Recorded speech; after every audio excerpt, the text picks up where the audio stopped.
Hello and welcome everybody to our Wednesday evening, May 8th sneak peek at TransFamilies programming for the next little while. We're excited to be here raising funds for our spring fundraiser, which is a 48-hour fundraiser where we're trying to raise $60,000 in 48 hours.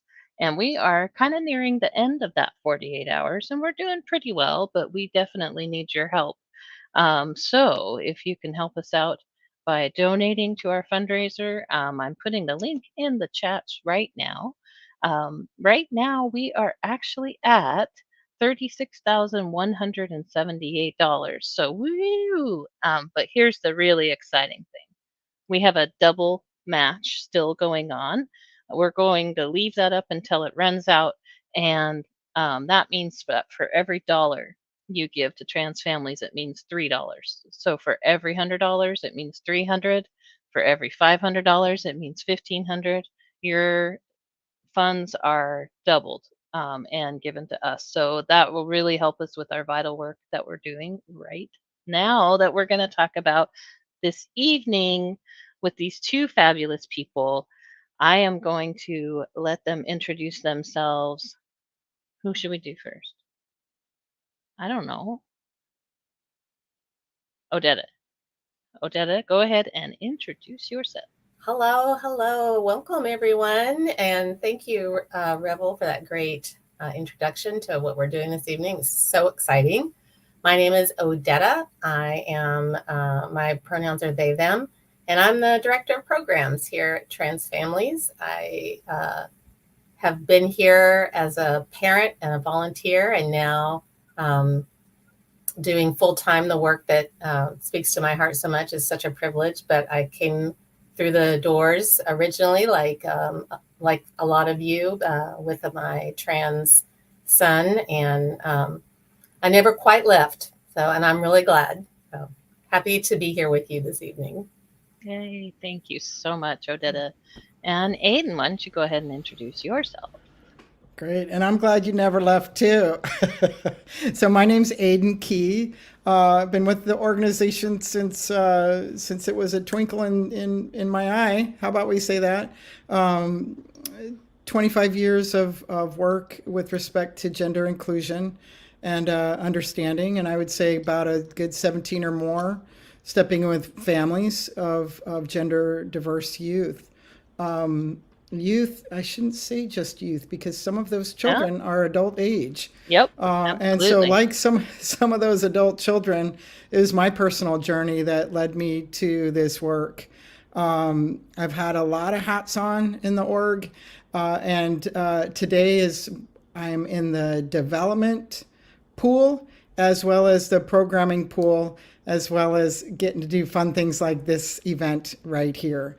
Give Big, I think, is one of my favorite because it's pretty tight and it's pretty exciting. It is. And that's fun to watch. Yeah, just under 9 hours. I think we can do it. I know. Hopefully. Yeah. Well, with that double match, we can absolutely do it. So if people can help us out, that you'll see that thermometer go up really fast. Yeah. And it's wonderful to watch that thing go up, let me tell you. So I am Revel, and you may have seen me last night. But I also will be here tonight. And I am the development manager here. I've been here since June of 2019. That's when I started out with Trans Families, but I've obviously been working in all of these kind of fields for a long, long time. So thank you, everybody, for your introductions. We're going to actually talk a little bit about some of the programming that we have now. Just talking about our community. Our theme for the fundraiser this year is community, because community is so vital to the work that we do, and we are all part of that community. And so we wanted to start out by talking about our parent programming and what it is and what we do. So let's start there. What is our parent programming? Odetta, would you want to start us off? I'd be happy to do that. Thank you. Well, I think, I know obviously that parent programming is the heart of everything that we do here, because Trans Families is the only nonprofit that centers parents in the work of supporting trans and non-binary youth and children. And to Aiden's point, our children are always our children, whether they're babies or, in their 30s, 40s, and 50s. They're still our children. They're still our babies. And so it's really important to us that parents feel supported in their own process, in their own feelings, that they have community, and that they're able to get accurate, up-to-date answers to tangible questions and resources in order to raise children who feel supported, confident, and resilient going out into the world. And the main way that we do that, of course, is through our parent support groups, which are like, that's how I came in. They are, I think, what really, we're unique because of how we center parents in the work, but we are also unique in how our priority is to get our parents into supported community. Um, I always say it takes a village to raise the parents. The children will be fine. The parents need a village, and then the children benefit, right, from when we have that village. And TransFamilies is that village for the parents of trans and non-binary children. Parents are the visible pathway that we talk about in our mission statement to increasing hope and providing understanding and all the values that we hold so dear, leading with heart first, that Aiden built for us and that we still carry on today. So those values and that mission statement are reflected in all the support groups. We have over a dozen. We have 12 to 15 now. I can talk about this for a really long time because I am so passionate about it. I'm privileged to be in some of these support group meetings. I do attend orientations where we bring in new parents and introduce them to our program.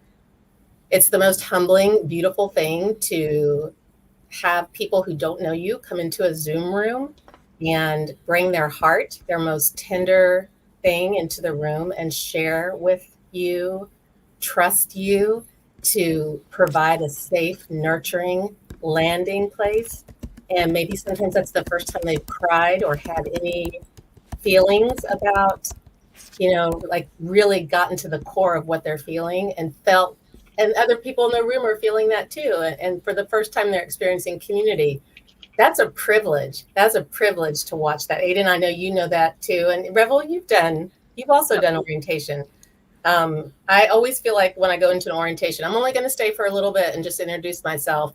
And the Thursday night crew can tell you, I always end up staying for the whole thing. And at the end, I'm always so happy that I did, even though it's later in the evening. It's great.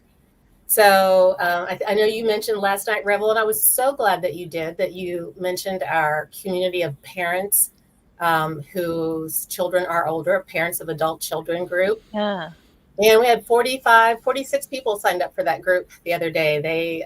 When we have 3 really dedicated, all of our facilitators are dedicated. We have a team of 3 people who have been facilitating and nurturing that group for years, and it shows the care that they've put into making a safe community for parents of older children. And I think, Aiden, you also mentioned that there's they have a different, their journey, their path is different. And that group is really sensitive and supportive to that. There's some extra, as you mentioned, Aiden, some extra grieving and feelings that they don't have the same process as some of us got to have with our children when like my child came in 9 or 10. I was in all the doctor's appointments. I had a front row seat. I was not only on the bus, but I was driving the bus. The child was pointing the way, but I was driving the vehicle, right? And it's the opposite experience for those families. And we continue to this coming year is going to be really exciting. I know I'm getting to coming traction, so I'll try to pull back a little bit. But like I said, I get really excited because this is where my heart is. Aiden and I have conversations on a weekly basis about what's next. And I know if you got to come to our webinar, you know that there's a follow-up meeting coming, another webinar that's going to be a conversation with Aiden about the things we talked about in the webinar. And that webinar is on the YouTube, our YouTube channel station, right? I'm not good with this. Yeah, it's in our live. Still. Yep. Yes, Revel, you can watch the replay. The replay. That's it. Thank you. There's. I want to talk about the conference, but I know we're going to wait. So we're going to get there. I know we're going to get there. I'm so excited. So this is a great year. This is such a great year. It is. To be at TransFamilies. It's such a great year to become a new member at TransFamilies because we have been so busy behind the scenes, getting ready for where we are now. And it's so exciting to be forward facing with our members, so that they are seeing, and we see the results in this fundraiser that folks are saying, oh, y'all are still here. Yay. Yep, Right? We're still here. Yeah. we I'm are sure still Aiden. here. Yeah. Yeah. Aiden, I'll pass it to you. Like I said, I'll talk all night if I don't.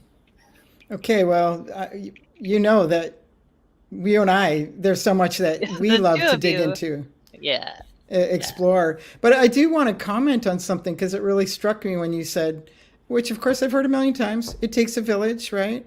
And I thought, but we had no village. We had no village to pull together. And, you know, that's kind of startling. You know, it's one thing to just get going and say, oh well, I guess I'll start a group and maybe some people will come. And I had two families at that very first group. That was not quite a village. It was definitely a meeting, and a lot of how do we do this vibe in the room. But just knowing that we were all there, including myself being nervous for how do I help support a parent. I have no idea. Do I have something to add? And just with three of us conversing, we were able to share. So it's been phenomenal to watch that progression of our fledgling village creation to where it's come over the years, and knowing, I think that I can't remember. It seems like we have something like 65 families a month coming into our world. Did I have that number right from a previous meeting? It's slightly high. Are you talking about our new members? Yeah. Yeah, it's slightly higher, but in that ballpark. Yeah. Yeah. Yeah. And so, you know, as both of you know, as I know, every person we talk to, every person that we share our respective journeys with, that ripples out. And, you know, trust me, we've got momentum, and that's pretty profound. The other thing I wanted to comment on was the groups continue to be dynamic and changing. They are not cookie cutter conversations. A lot of times the questions might sound very similar, but how they get the responses that are shared, the circumstances that each family experiences, and the lay of the land, the societal landscape continues to shape how we have those conversations. And one thing that I really love, two things I love. One is knowing that for those most anxious and scared and confused parents and caregivers, we're there for them to scoop them up, and not just us as a staff, but all of the other caregivers that show up. Uh-huh. And then secondly, we've got people coming in now too that say, well, I've learned some things about my child and my child's gender, and I'm ready to step in and be on board because that landscape has changed, because they can find information, because the visibility that has occurred in the last shown people that our children are out there, they need love and support. How do we find it? How do we get it? And they're showing up with that inquiry and perspective as well. So, yeah. Yeah, that's you raised a really good. I thought of two things, Aiden, when you were speaking. I thought about how those early days when we started here in Seattle, and we had our meetings at Children's Hospital. You had to sign up ahead of time, have your name on a waiting list, show identification, so people knew you were supposed to be there, and then you'd get a little badge. And you'd walk into the meeting, and there was so much warmth and love in the rooms. And we could never have imagined two things. We could never have imagined a time when we'd be bringing 45 adults into a Zoom room to have the same type of warm, safe, intimate experience. Like, that was just beyond anything that we could have possibly imagined at the time.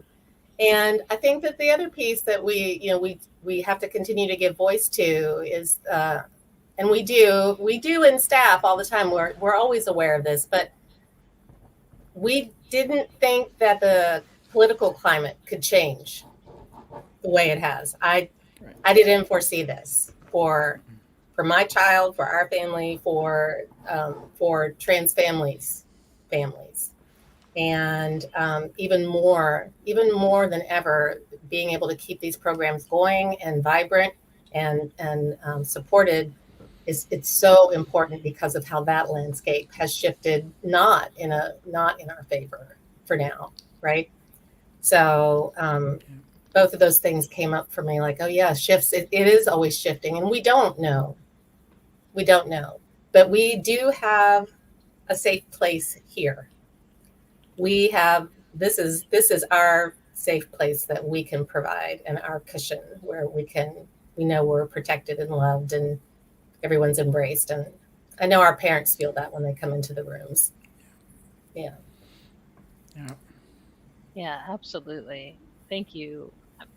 I love this conversation. It's just beautiful. And I love being able to have all of us talk about what we're doing, um, because I don't think people always know. I don't think they always know exactly what we're doing, and how much is out there and how much we can help. Yeah. So I just love being able to have this conversation. Ooh. If you are just joining us, I want to say, oh, did you want to say something first? I just want to say to any of our families, any of our parents that are listening, our affinity groups that we have are wonderful. We have the parents of adult children. We have the parents of non-binary children. Aiden's got the Alaska parents group. Like, and it's what a stretch goal. Like to have, a meeting in every state, right? Like we're starting with Alaska.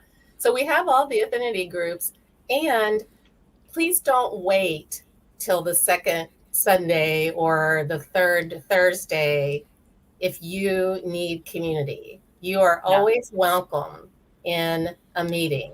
We are not exclusive that way. And I've heard beautiful stories of parents coming into groups that were affinity groups, and the whole group stopping the normal topic to embrace this member who just really needed a meeting. So, yeah, Yeah. yeah, Yeah. our community is incredible and just incredible. Like, so, yeah, thank you for letting me mention that. Absolutely, no problem. And so I was just segueing into saying, if you're just joining us, we are here raising funds for our spring fundraiser. We're raising $60,000 in 48 hours. And so I just want to put that link in the chat again so that you can go to our fundraising site and make a lovely donation, or send that link to your friends and family, or send the link to this stream to your friends and family so they can come and learn more about what we do and all the different programming that we have, and some of the exciting things we have coming up, which we're going to talk about in a little bit. Um, we also wanted to talk a little bit about what happens once a parent has joined our programming. What happens after that? You go through an orientation, and we have this beautiful community of, an orientation. And then what happens after that? There's a little bit of a lull depending on when you go to your meeting, especially if you go to one of our Thursday meetings, and you might have to wait a couple of days, but you will get an invite to join our community if the meeting spoke to you, which we hope it did, and if it feels like a good fit for you. And that's part of the call. It's kind of like the orientation is kind of like a dating. Is a good fit for both of us, right? And so many times it is, and we celebrate that, and we also understand that it's not for everyone, and that's okay too.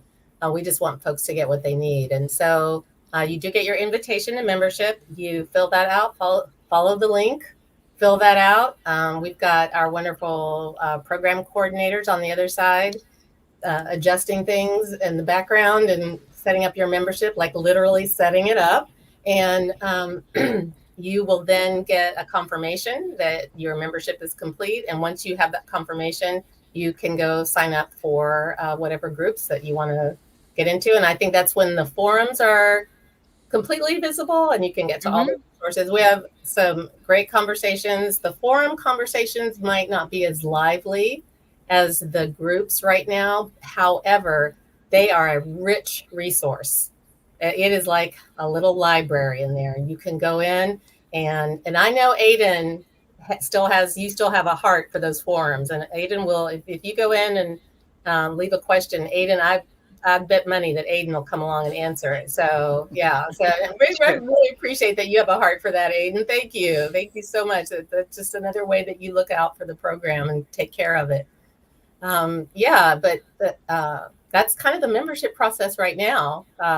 Yeah. There will be an opportunity when you go through that process. We do talk about how membership is not exclusive. Anyone can, anyone has a trans non-binary child can be a member, and we don't want membership to be exclusionary in terms of access. Our members come from all socioeconomic backgrounds, and so a member, and these are Aiden's words too.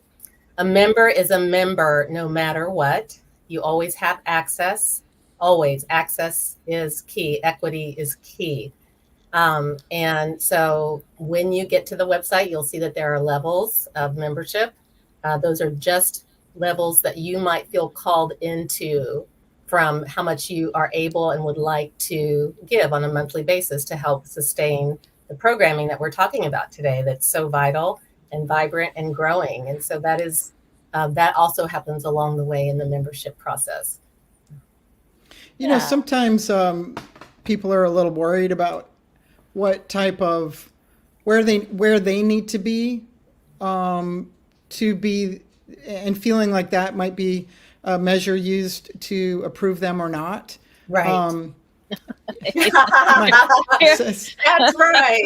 That's right. So, but we're not. If any pivotal adult, sometimes we have grandparents that join. We've had aunts, uncles, we've had even a nanny of a kid join our groups, foster parents, all of that. That if you have a pivotal role in a child's life, you can attend. And if you are deeply resistant or not ready to look at this, we have a welcoming place for that as well. I think that's important to emphasize.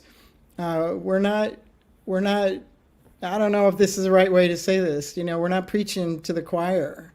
We're creating that village, creating that community. And while we have learned a lot over time, we don't know what is always needed, except we do know that we need to be supporting each other to even then figure out what are those next steps for that kid. And it includes a lot of variables. So yeah, socioeconomic factors should not be in the way. If you live in a state that denies any type of gender affirming care, boy, oh boy, we want you to come in and join us. At the very least, we're going to open our hearts and shed some tears with you. Absolutely. Thank you for that, Aiden. It reminds me, we talk about this in orientation. We talk about in our preamble in all of our meetings that we're not the pronoun police, and we meet people wherever they are. And I also feel, I've heard from my colleagues and from other families that we are unique in that way also, that other programs do have a more prescriptive way of bringing in families. And so because our groups are for parents, safe community for parents, pivotal adults, and caregivers, we are able to do that and to honor everyone's process. And so we're not the pronoun police, but we're also not the financial police, right? We're not the money police. No one's watching behind the scenes to see who's giving what or giving more.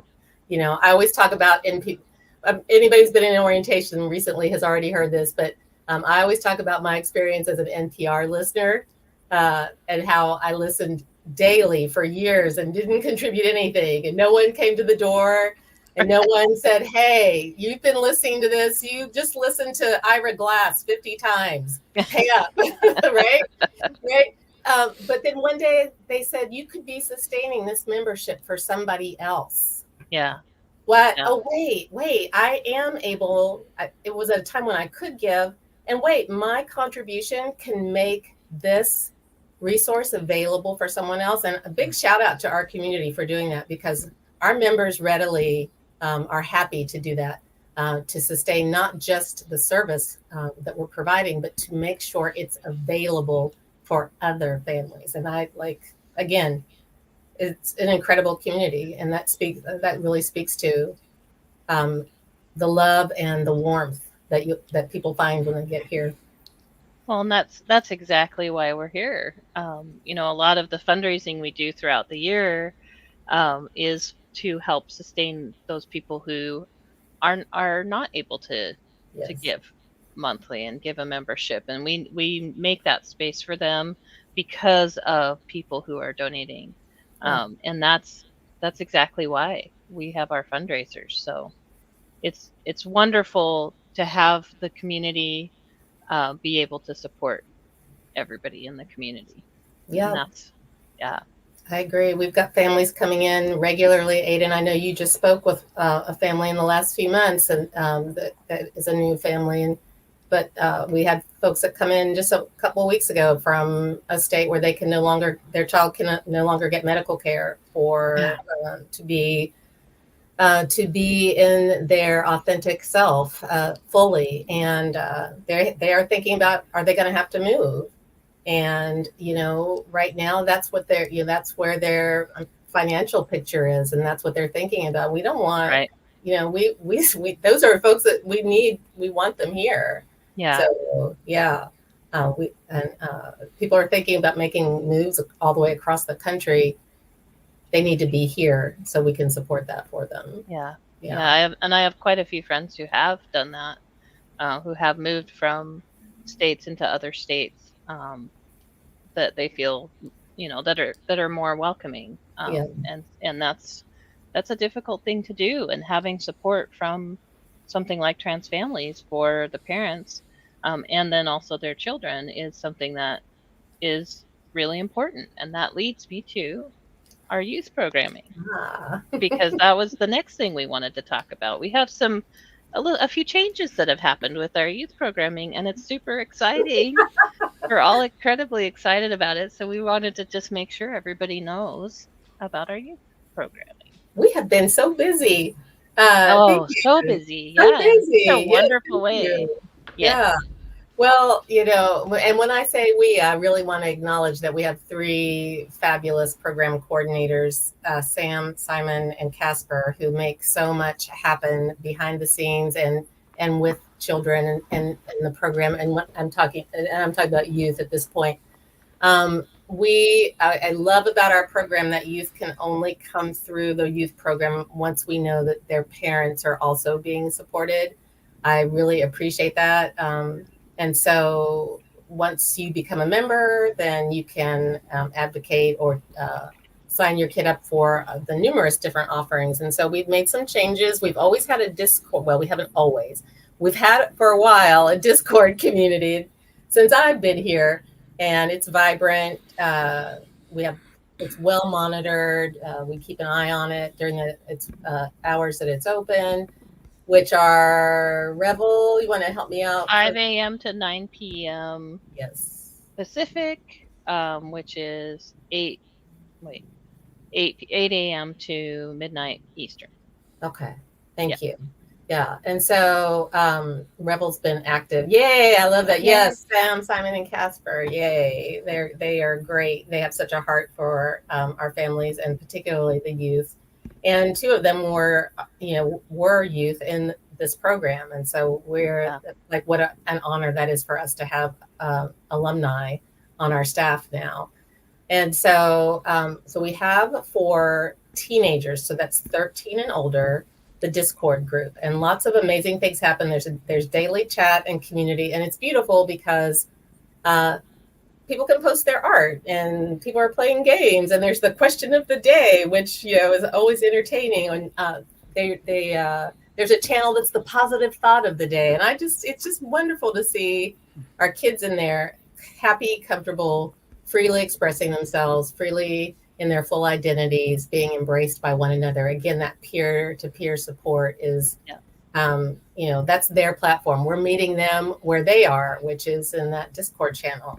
Yep. And then we just started for our 11 to 12-year-olds a mini a mini chat that's on Teams that's a little bit more supervised and less accessible during evening hours. So that is every Monday through Thursday from 3 to 5 Pacific time.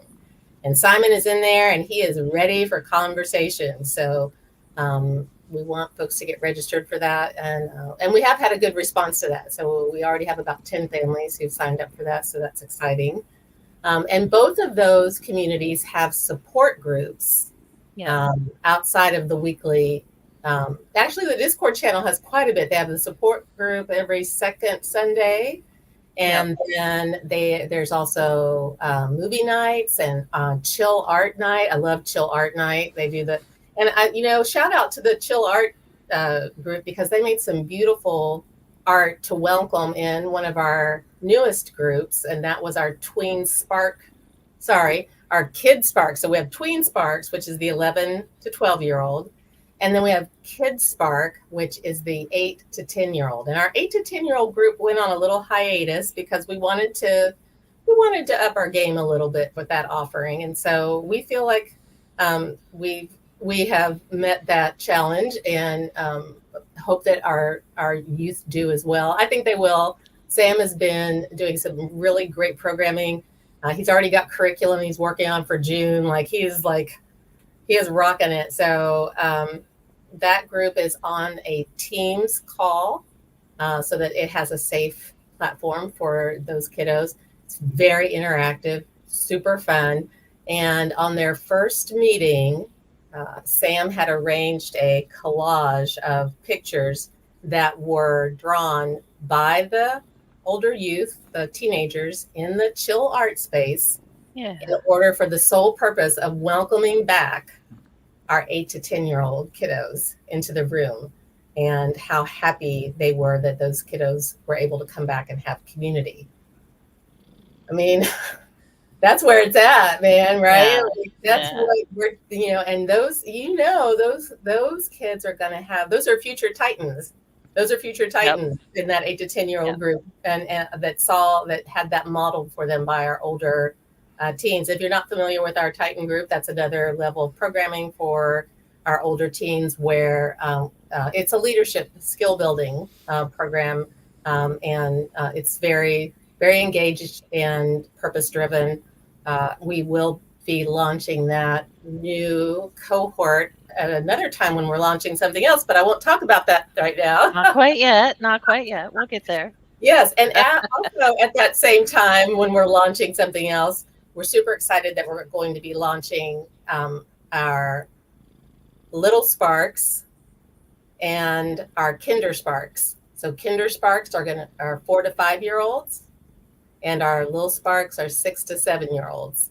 And their programs will launch also at the conference. That we will discuss. We'll discuss later, yes. But they will continue year round. So yes. Yeah.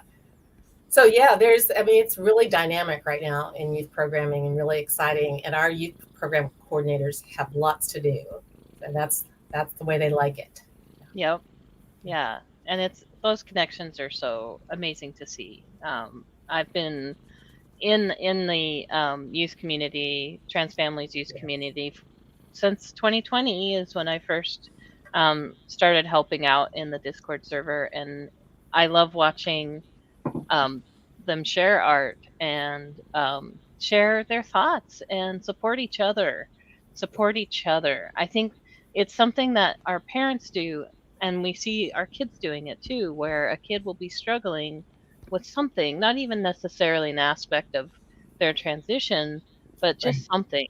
And other kids who have experienced that come in and say, here's what I did, or, here, I've been through that. I'm so sorry you're going through that. You're not alone. And I love that happens in that space. Yes. And boy, did you just really get it right there, Revel. We are not alone. You are not alone. That's the consistent theme through all the programming. That's from orientation with our adults to our 8 to 10-year-olds, you're not alone. There are other people like you, and you can find them here. Wow. We I have remember those. somebody we have somebody in the chat that's really excited about your announcement for their 6-year-old. Oh, good. Yeah, Yay. We're really excited about that we too. are too. Yeah. Yeah, I can tell you our program coordinator, Sam, is like ready now for that. So I'm so glad to hear that. We can't wait to welcome in our younger members, our youngest members. Yeah, yeah. yeah, yeah. It'll be really exciting. And we started out, with those in-person, you know, the in-person groups of parents. Where did the kids go? Oh, they're going to go over here, and they're going to support each other, and we've managed to carry that into the virtual world, which is not Mm-hmm. always easy, and it does take a lot of coordination. It takes a lot of figuring to be able to do that, and that's something we've been able to do. So, Well, hooray! it takes something else was modeled for us from the beginning, and that is love for the community, and that was instilled by you, Aiden. That love and going forward, again, heart first, with assuming best intentions, those core values that are part of the legacy of those groups. And it's a tremendous achievement to be able to, and I'm really proud to be part of an organization that's been able to carry that into a virtual space and is continuing to examine. That's our whole focus this year, is how can we engage even more. Yes, we're engaging. Let's do more. Let's get to know you even better as members. How about members get to know each other better? That we just keep building up this incredible community. And for me, that's a vision. Aiden, you and I talk about this. I talk about this a lot because it's a fond memory, but that memory of those covered dish potluck dinners we had back in the early days, and parents being in the room, meeting new parents, and it was just a cacophony. It was not necessarily the best place for the faint of heart, but it was just so life-giving because the children were freely expressing themselves with other transgender children, running around, no worries, carefree for that moment. I have a snapshot of that, and we're going to have those community meals again someday. It's going to look different, but we're all going to break bread together again. And I look forward to that. One of the things that's true today that was true way back then is we pull people together and then we learn. Because even those first parent groups, we didn't have childcare, and people, if there was a 2-parent family, one had to stay home to look after the kids while the other one attended the meeting. We found that childcare was going to make a big difference. So we started creating childcare, not necessarily, much in the way of programming, but we at least could help look after the kids for that minute. And then we also learned when we did that the kids came in and didn't know that the other kids were gender diverse like them. They didn't know because they're busy receiving information in whatever way it's coming to them. And so we learned that we had to let them know. Oh, wow. That you are not alone. That's it was really powerful. And also learning that sometimes the kids, like more of the tween age, would come together and say something like, what was it? I'm trying to remember this specific thing, but I think my sister was there, and she said something like, "Oh, well, yeah, Aiden is my brother. He's transgender also." And this kid said, "Well, that's weird." A trans child said that. Like, that's weird. So not having that visible representation, it meant that everything that showed up was brand new and needed to be absorbed and contemplated for us as well as the kids. And I remember our board member, Gil, who has been in the thick of it with us for so long. We talked about a teen group, and he said, "Well, we can't really start one until we get to a particular threshold." because if we don't have enough teens, they'll come, they'll get bored, they won't come back. And we kept having this smaller threshold, and that's exactly what they were doing. They were coming in and leaving and coming in and leaving Yes. because there was no group. And I said, Yes. Gil, we have to flip the switch here. Let's do it. Yeah. And I'm telling you, before we knew it, Yeah. that group was packed. Yes. So we can say we had a vision and we still have a vision, but we're informing that vision and adapting and adjusting every second based on what we encounter and learn. Just as we had no village, and then we said, well, we do have a village. We're creating it. It's one of the most amazing things that keeps this work so fresh and exciting. Yes. And I'll tell you, just hard news, right? There's hard news out there and huge challenges. And I can't tell you how grateful I am that I get to sit in rooms with young people, little kids, adults, and just hear powerful stories of acceptance and love over and over and over. Because for me personally, that means over and over and over every day I can get up and do this work. Yes. Yeah. Yeah. That's what feeds. That's food for the work. That's for the spirit. 100%. Yeah. I was thinking about how one of our parent groups today came out of a need for a different youth space. Our Thriving on Two Spectrums group for parents came out of parents coming that had children with some kind of neurodivergence, diagnosed or otherwise. And parents, we know these things sometimes without a doctor telling us. And but the spaces, I was talking about the cacophony and the excitement, but that's not always welcoming for all of our members. We know there's a high correlation between neurodivergence and gender diversity. And so in order to continue to up our game and to learn and to be welcoming, we created Thriving on Two Spectrums in collaboration with ARC of King County. And that was in person at the time. And we had these beautiful little quiet spaces that youth could come. And if they wanted to sit with an adult leader quietly and play a game or be in a parallel activity like so many of our youth prefer, they could do that, or they could just sit alone and no one would pressure them.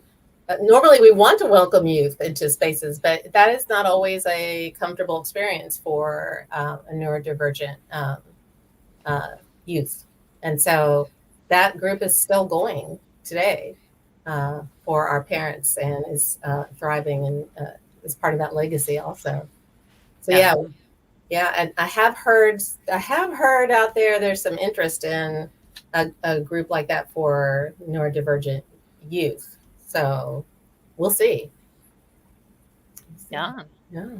Possibilities. So Always. many possibilities. Always possibilities. Well, I just want to say that I have an update. Ooh. Are we ready for an update? Absolutely. We are now at $42,283 Wow. that we've raised out of the $60,000 that we're trying to raise. So that's pretty cool. Yeah. Thank you, everyone. Thank you, everyone who's donated over this last 45 minutes or so. And we do still have that double match going on. So for every dollar you give, $3 comes to TransFamilies. I'm just going to say that over and over because it's amazing that we have a group of donors. In fact, almost every single one of them are also families from our members of TransFamilies who have pooled together to create a massive donation. Almost all of them are, and so it's our families supporting our families, and it's a beautiful thing. So thanks to our matching pool, and thanks also to everybody who's donated and gotten us. We're now 70% of the way there. We're getting there. That's amazing. Those contributions go so far and inform the programming in ways that if you don't get to sit behind the scenes like we do, you might not see. But we recently had a webinar where we collaborated with another small nonprofit, Transformations Project. And they are the only platform, forward-facing platform that tracks by state anti-trans legislation in a way that is digestible by people like us. In other words, it's not for policymakers. And as parents, we don't have time to try to learn another new thing, right? The more efficiently and compactly we can get our information without scaring ourselves more than we already are, or stressing ourselves out more than we already are about some of these things that are happening, the better. And so the folks at Transformations Projects came and did a webinar for us, and I alluded to that earlier, and Revel pointed the way to where where you can go for the replay. There we go. And so, but what I want folks to know about that is that collaboration happened because of the financial contributions that we received from y'all. TransFamilies was able to go to a conference and meet other organizations at a conference where there was just such a wide variety of people who are serving the LGBTQ community. And we were able to make some amazing connections with people like Alex and Sam from Transformations Project. And they were so excited to hear about our community, our folks. They wanted to come and talk with y'all. And so that happened because of the funding that we received. That's the only way that happened. And so thank you. And there'll be more of those. You'll see more of those collaborations in this year and in the years to come. Like we met so many wonderful people. We can't get all that programming in 1 year. Yeah.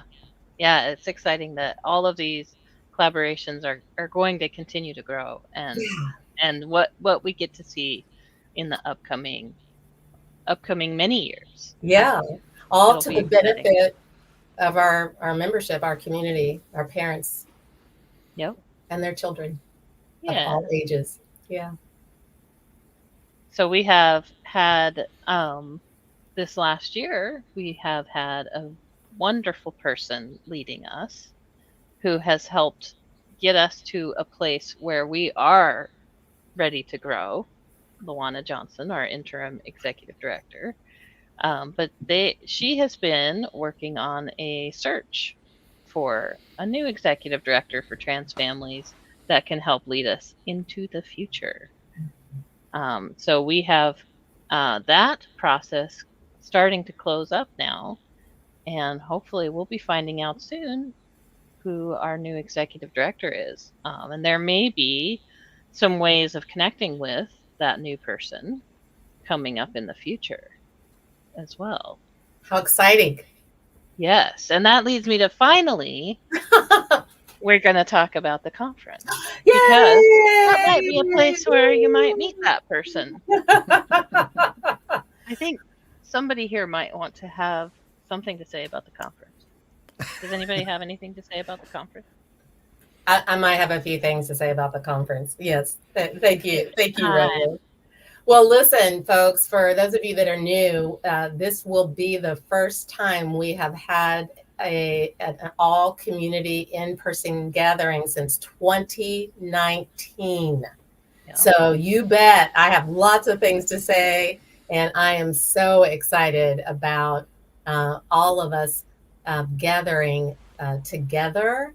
We know, we value absolutely what we have built in virtual community. And we also know that there's a special kind of connection that happens when people who already care about each other gather in person, sometimes meeting people for the very first time face to face. We had that happen when we had our staff gathering last June or July. That was the first time that our current team had met as a group in person. And wow, we did some incredible work as a result of that.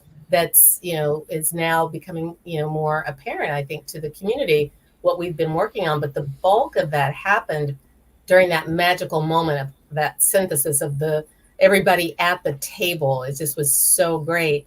And so we are very excited to invite families to our conference, which we haven't unveiled all the information about it, but I can tell you right now that the focus is reuniting and re-engaging, and how to give families, parents, pivotal adults, and caregivers both the tangible tools to put in their toolkits. What resources can we help you develop that will give you that feeling of competency, of confidence, of being able to advocate, all those things that make us more resilient, and then our children see that and they follow our lead, right? And then how can we take time in a season where it feels like maybe we don't have time or it's too urgent? How can we stop and take time and hold space with and for one another in person to take care of our hearts and take care of our spirits, and to really like meet one another, develop not just resource packages, but let's call them heart packages, where we make friends and allies and connections in person that we can then take back home with us, and text a friend that maybe we met at the conference, right? Or text, a group. A lot of people have text groups now, and they meet people in person, and that's where they develop them. And the conference will be designed for folks to make those kind of connections. We are committed to providing opportunities, intentional opportunities for people to care for their families, their souls, their spirits, and then take that back home with them to sustain them throughout the year. So it's just another layer that we're going to put in. And like how incredible it'll be to meet someone at conference that maybe you've been in group with. Yeah. For the first time in person, and be able to hug them and go have a meal with them and do all the things that are in-person experiences that bind us to one another in a totally different, very ritual family way. Like we're coming together as a big family to reunite, and we have new family members, right? We have new members of the family that we haven't met yet, that haven't met us, and that's so exciting that we're going to have an opportunity to see them in person. I can tell you for sure that the first night we're going to have actual in-person support group meetings. So if you have been going regularly, for instance, to the Parents of Younger Children group, there will be a Parents of Younger Children group on Thursday evening at the conference, facilitated just like our online groups, but it'll be in person. And it, for me, is reclaiming, Aiden, you and I've talked about this, it's reclaiming a little bit of our legacy. We never lost it, but like, we talk about it now, but we have a lot of members who haven't experienced that yet. We want to offer you, there's the dinner alarm, sorry. We want to offer you that experience, either as a revisiting or as a first time, oh, wow, okay, this is great. And maybe that's something that you'll want to do, with other parents. Maybe you'll meet in person with other parents that you meet at the conference. We feel like the sky's the limit. We want to offer you the opportunity to claim that experience. We will have, of course, professional speakers. We have, we're keeping a lid on it right now, but we have an amazing parent advocate who's going to be our keynote speaker. That's all she does is coach and advocate for parents. She is a queer parent of a trans child herself, and she is amazing. She will inspire you for days, and I'm very proud to call her my friend, and also got to meet her at the conference and have presented with her at other conferences. So all that's going to be happening. All that's going to be happening for the adults. Simultaneously, your children, your youth will be in their affinity groups, some of them magically meeting for the first time. Yeah. That, like, my heart is just like, oh, let's go. I'm ready, right? Like, we are so excited. I know Sam has a huge list on one of his documents of all the like cool things that are going to be in each affinity group's room for the kids. Like, For if you haven't been to one of our conferences before, we have very safe, secure, well volunteered, well staffed rooms with very secure check-in and check-out procedures um, for the children and the youth. And each room is configured in a way that meets the developmental needs of whatever children are in that room. So, for example, the teen room might have beanbag chairs and probably a little bit more room to move around and lounge and chat, and maybe some art supplies and things like that. A few dress up things, but I know we really pull out the dress up things. And I know there was a fashion show one year for the kids, the smaller kids, and I got to dress up. And I think Aiden didn't they do a little parade one year, the kids? Yeah. Yeah, I don't remember a fashion show, but they're very, the highlight parade. is the parade through the venue lobby. Yeah. And if I can take a second, I would love Please. to just chat about that, because the conference has its origins originally for members of the adult community, and that has morphed and changed along the way for reasons why we're also passionate to be here today. A community, crafting a community, building a community of people who have even at the time, especially, even less places to go. And that is the parents and caregivers of trans and non-binary children.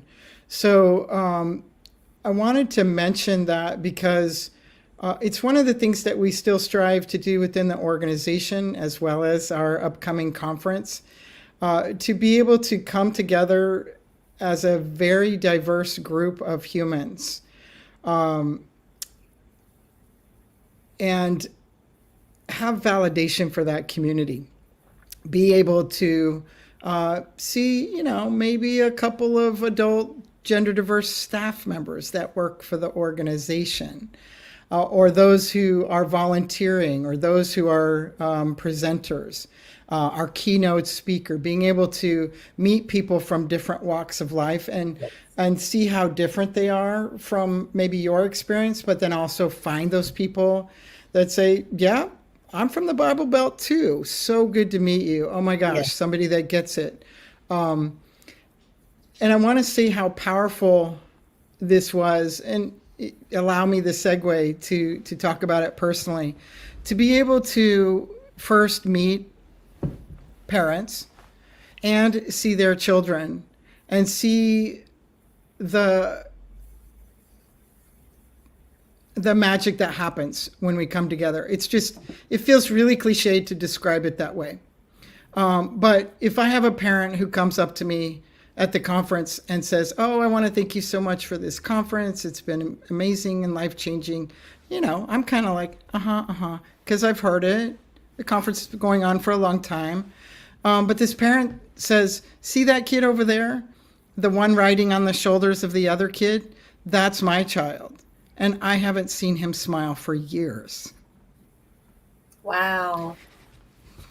I get choked up every time I talk about that, because I'm looking at this kid who is being an amazing, wild, joyful teenager, exactly like he ought to be.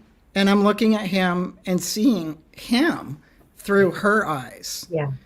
I'm also seeing the experience of other gender diverse people who might have been involved in the conference, again, as presenters or as attendees or volunteers.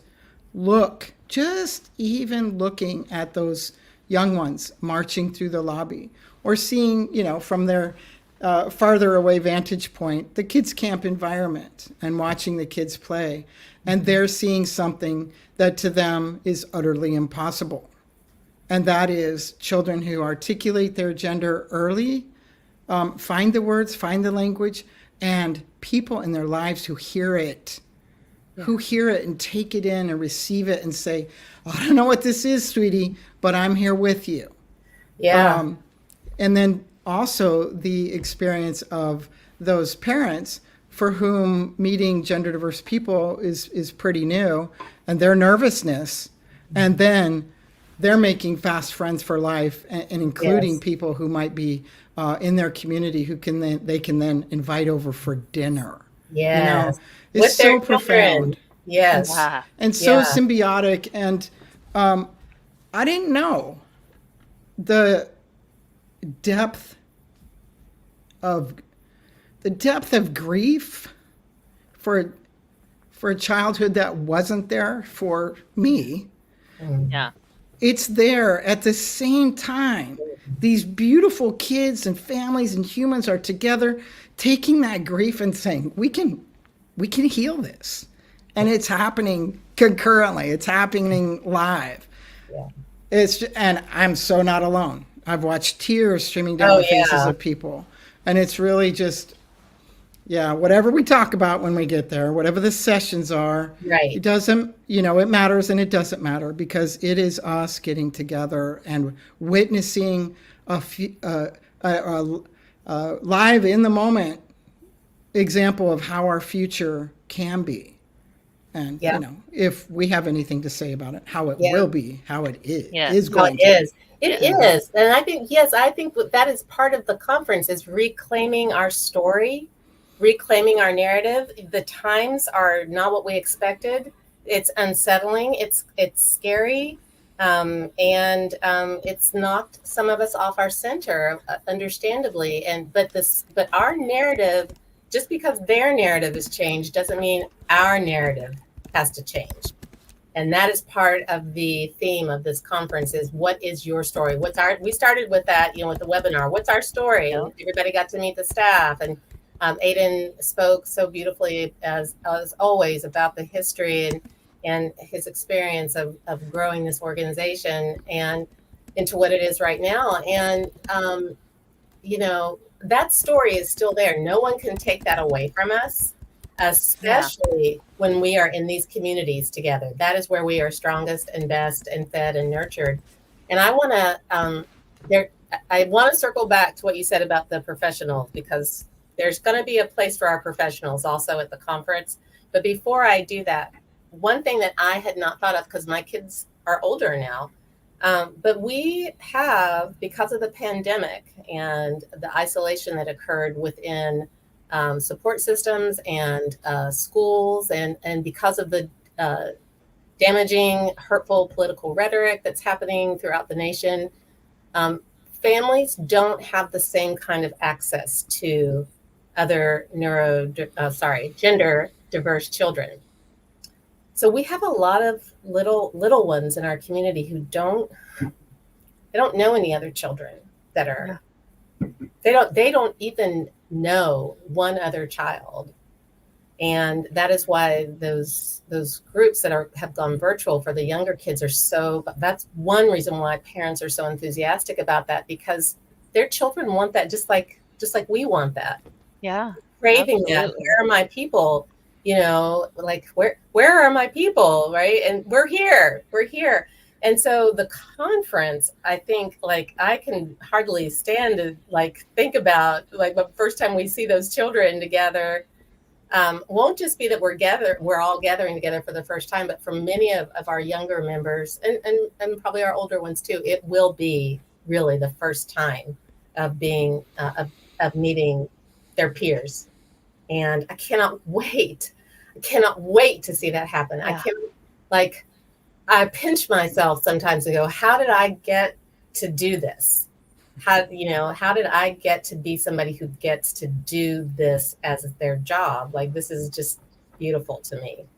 And so, and Aiden, you brought up a really good point about our professional community and the conference being, not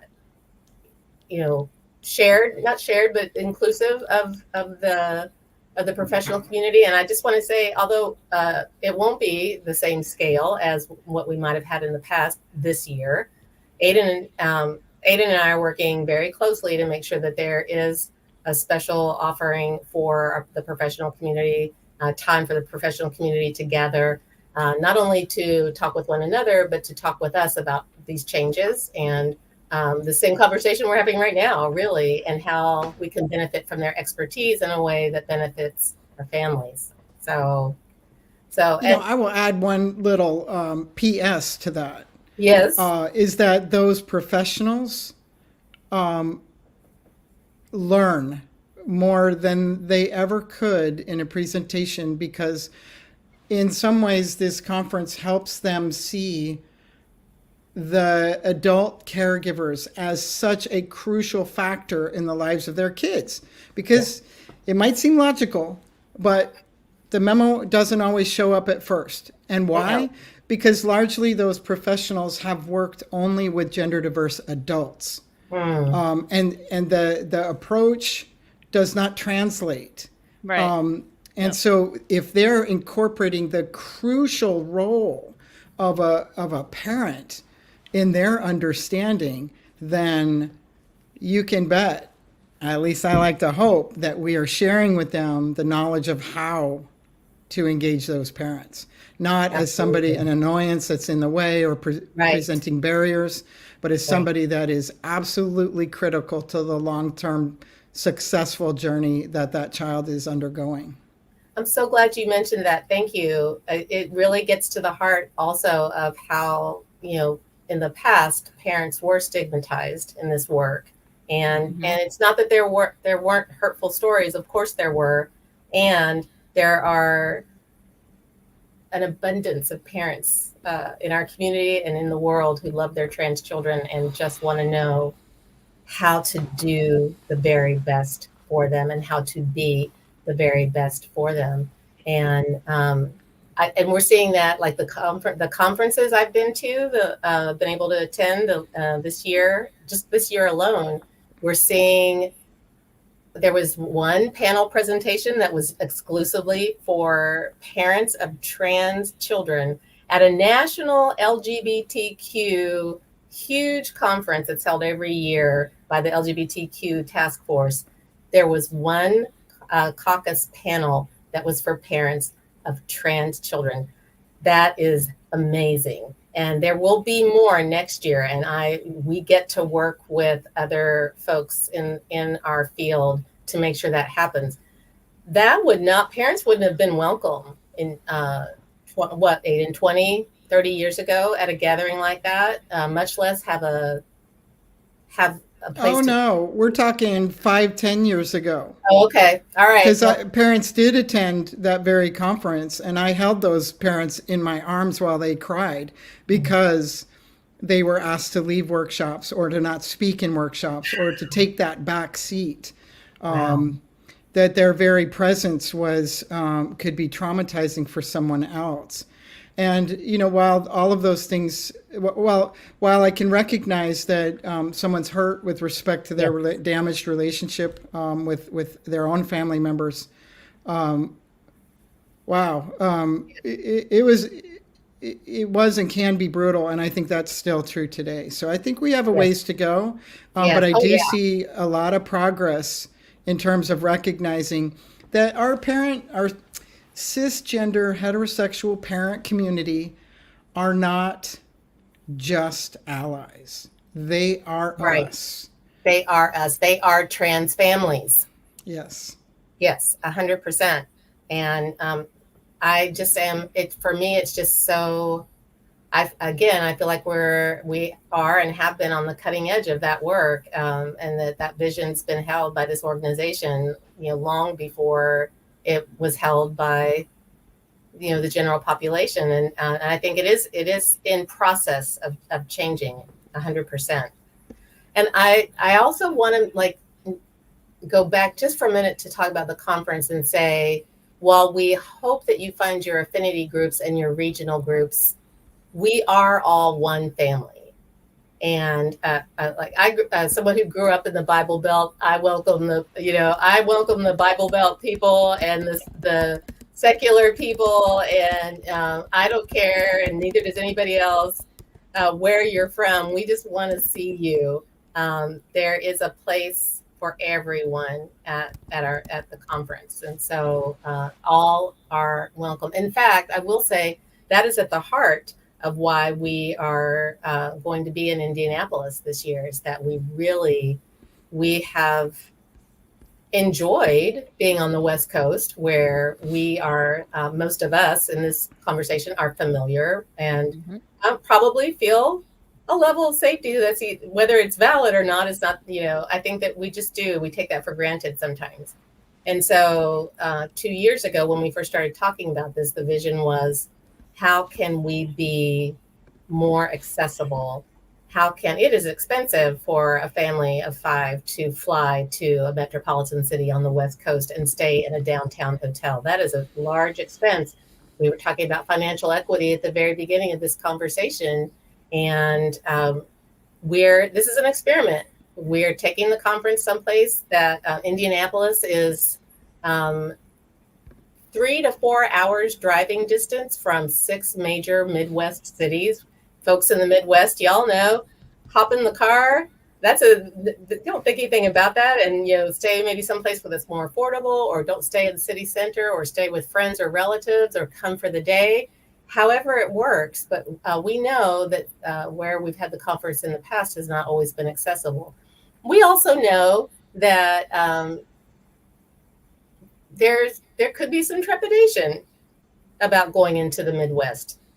I want to say really clearly, we would never ask our members to come anywhere that we, as uh, gender diverse, non-binary, queer, trans, POC folk with our own children that are all those things and more. We would never ask a member to go someplace where we wouldn't go with our families.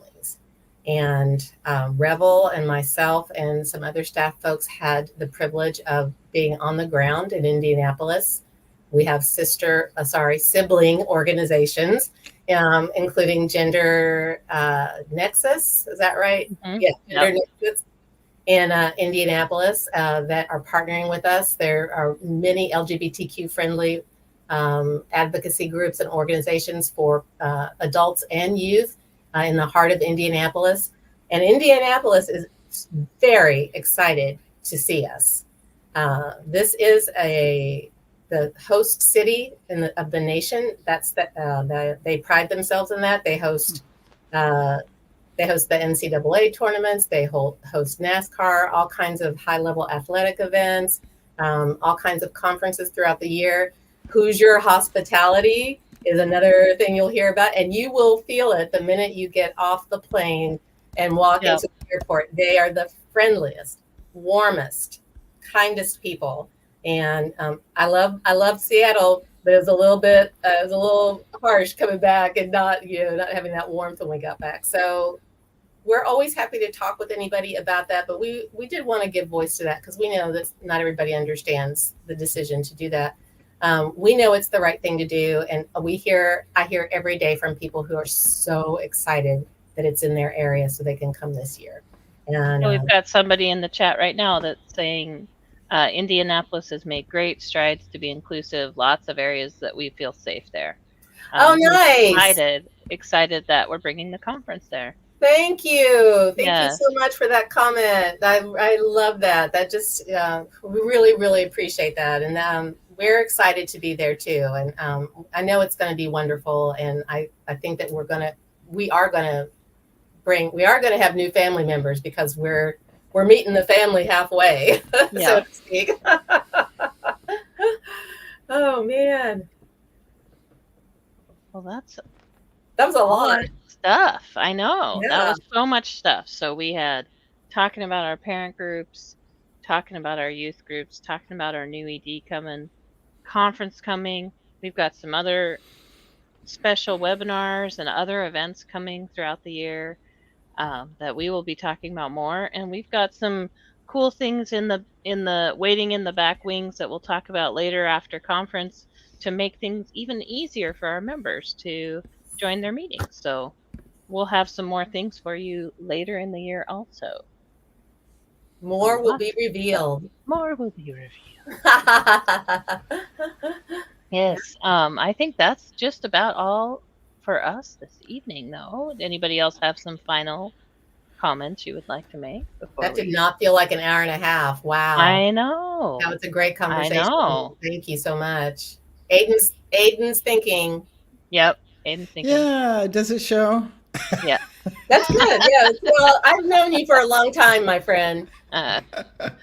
Well, it was just coming to mind, it's so much of, I don't know, I guess I'm just having a little trip down memory lane. And I know that the families and the kids, meeting them and seeing that first dad look me in the eye, he was quite a bit taller than me, and saying, what do I do with my kid, Aiden?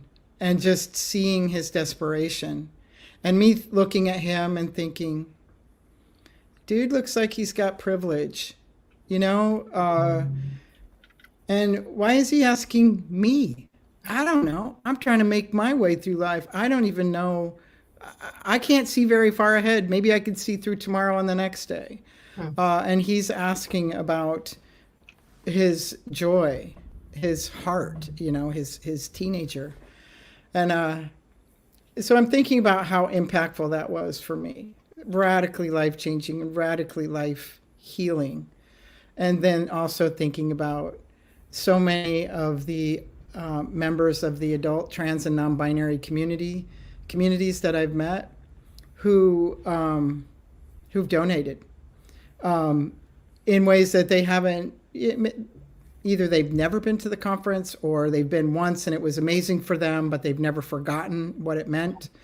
And just, people who contacted me out of the blue to say, I heard about your work and I want to support that work. Love it. And write you a check for $5,000. And, once I picked the phone up off the floor,